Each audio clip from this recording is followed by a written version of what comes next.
Me oleme Motomelu saates igasuguste erinevate põnevate masinatega sõitnud ja lõpuks saan proovida mopeedautot või rahvasuus rollerautot, kuidas iganes seda nimetatakse. Ma olen saanud 3 päeva sellega sõita ja nagu te mu näost näete, siis ilmselgelt see naeratus ei vaibu veel nii pea, sest et ma olen nii positiivselt üllatanud, kui mugav ja äge saab üks mopeedauto olla. Mopeedauto mopeedautoks, aga kui ma sinna sisse istusin, siis ma pean ütlema, et see on täitsa nagu sõiduauto, vaikselt sulgevad uksed, võtit taskust välja võtta pole vaja, uksed lähevad kinni, seal on põhimõtteliselt kõik asjad, mis tavalisel sõiduautol olemas on. Ja usakad, kes selle startupi siis kunagi lõid, siis nende ideeks oli see, et ta oleks pere teine 3. auto, millega on lühima sõitejao teha, mida on hea parkida ja mille, kui sul on päris auto ja sinna siis ringi istud sellesse elisse, et sa ei kaota mugavustes. Ja seda on nad ka saavutanud. Väga tore eelis on see bussirajal sõitmine, nagu ta on nagu kõikidel elektrisõidukitel lubatud. Ja samas on siis ka parkimine linnas, kus siis, kui võtta Tallinna linnavalitsuselt luba, siis on kesklinnatsoonis parkimine tasuta.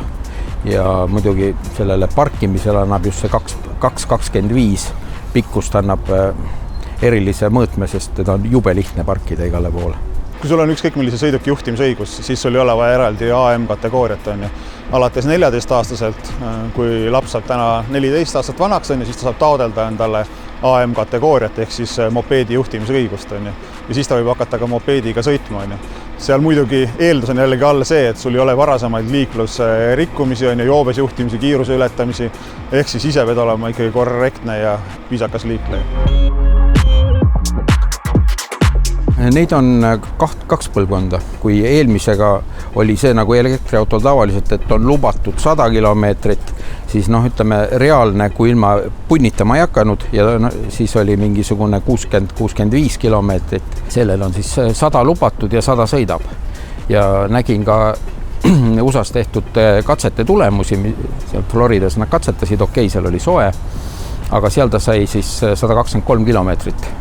Nägin tulemustes ja tuleb nüüd ka veel 200 kilomeetrise läbisõiduga, seda ma veel testinud ei ole, palju ta on, aga see tuleb juunis. Esimese põlvkonna sõidukid, need viimased, mis meil alles on, nende müügihinnaks on tehtud 13 000 ja kõige kallim, mis nüüd see 200 kilomeetrine pluss kõige kallima värviga nagu ta on, tuleb 18 500, et seal vahemikus on nad siis. Näiteks siin kasutatakse samu materjale vegan nahka nagu Teslal on. Siin on vaikselt sulguvad ehk soft close uksed. Siin on uksed käivad nupust lahti. Sul on võti põhimõtteliselt kogu aeg taskus. Sa ei pea panema uksi kinni, nad lähevad ise, nad tulevad ise lahti. Sa ei pea käivitama ise, automaatselt auto läheb käima, vajutad nupust, et sul võtit pole vajagi. Sul on olemas siin Apple CarPlay, saad oma Spotify'st muusikat kuulata, isegi režiimi saad vahetada, Eco ja sportrežiim. Ja see sportrežiim on päris äkiline. Ja kuna tegemist on küll väikese autoga, siis selle auto pöörderaadius on hämmastav. Selline tunne, et sa saad parklas koha peal ümber enda tiiru ära teha. Kui tagurdama hakkad, siis loomulikult on siin autos olemas ka tagurduskaamera. Ma ei tea, kas seda vaja on, sest see auto on nii väike, et põhimõtteliselt kui ma käe välja sirutan, siis ma juba tunnen, kas teine auto või majasein tuleb vastu. Aga see on siiski olemas. Ta on tehtud võimalikult lühikeseks. Ta on ainult 2.25 pikk.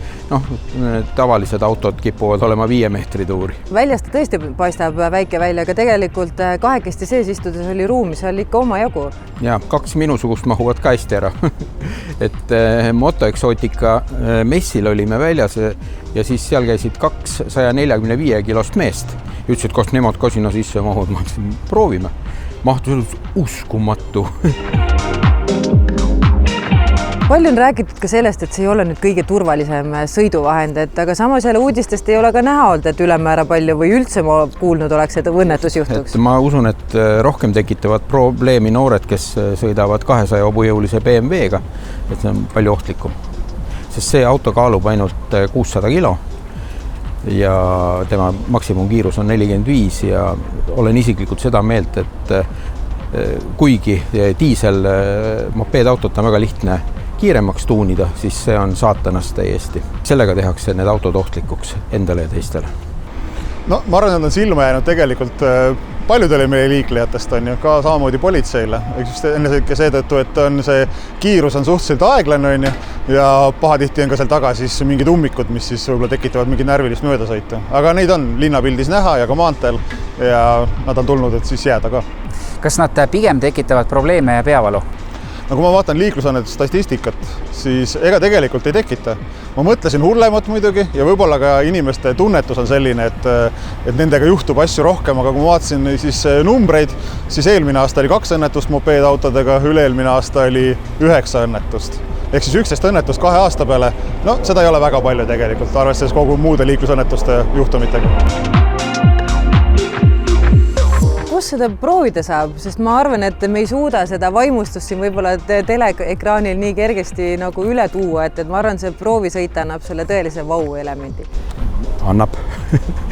Ja seda on Paldiski maantee 25 Tallinnas. Saate ette helistada ja kokku leppida aja kodulehelt Elielektrik, nagu inglise keeles kirjutatakse, .ee.